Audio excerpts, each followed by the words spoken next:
আল্লাহ তাআলা সূরা বাকারার ৬৬ নম্বর আয়াতে বলেছেন, আর আমি একে বানিয়েছি দৃষ্টান্ত সে সময়ের এবং তৎপরবর্তী জনপদসমূহের জন্য এবং মুত্তাকিদের জন্য উপদেশ।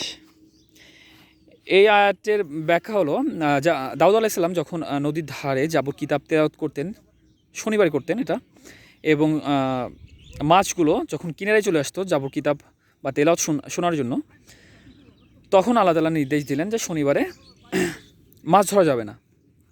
তো দাউদ আলাইহিস সালামের কম চালাকি করলেন আল্লাহর সাথে, তারা শনিবারে ধরতো না, কিন্তু শুক্রবারে জাল পেতে আসতো অথবা গর্ত করে রাখতো, যাতে সেটা শনিবারে না ধরে সে রবিবারে ধরতো।